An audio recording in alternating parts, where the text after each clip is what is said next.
સુરક્ષા મંત્રાલયમાં શનિવારે રાતે ધમકીભર્યો ફોન આવ્યો હતો અને ફોનમાં આ જ પોલીસ તંત્રની વધી ચિંતા અને નંબરના આધારે પોલીસે ફોન કરી શકી શોધ અને ઉત્તર પ્રદેશના મુખ્યમંત્રી યોગી આદિત્યનાથ બોમ્બને ઉડાવી ધમકી મળી આપવામાં આવી છે. બાદ પોલીસ સ્ટેશન પ્રશાસનમાં હોશ ઉડી ગયા છે અને શનિવારે રાત્રે જણાવ્યા વ્યક્તિને સિક્યુરિટી હેલ્પલાઇન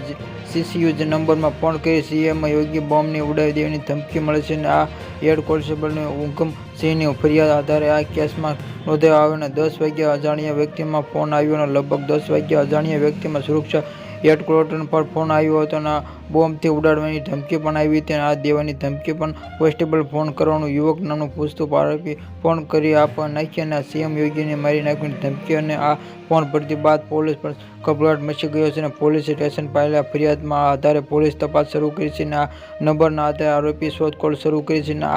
આ ફોન શા માટે અજાણ્યા પ્રયાસમાં આવ્યો કે નંબર પરથી આ કોલ તપાસ લોકેશન તપાસ કરવામાં આવી રહ્યું છે અને મામલે તપાસ પોલીસે 4 ટીપો તેને કરવામાં આવી છે અને કાર્યવાહી હાથ ધરી છે. તે જણાવી દઈએ કે આ પહેલીવાર નથી જ્યારે CM યોગી આદિત્યભાઈ ધમકી આપવામાં આવી કે CM યોગી દ્વારા ગુનેગારો વિરુદ્ધ લેવામાં આવી કડક કાર્યવાહી અને તેની લોકપ્રિય કારણે આ રાજકારણની તખ્તાની આ નિશાની અને કારણ કે આ પોલીસમાં બેદરકારી દાવખનો મંડળ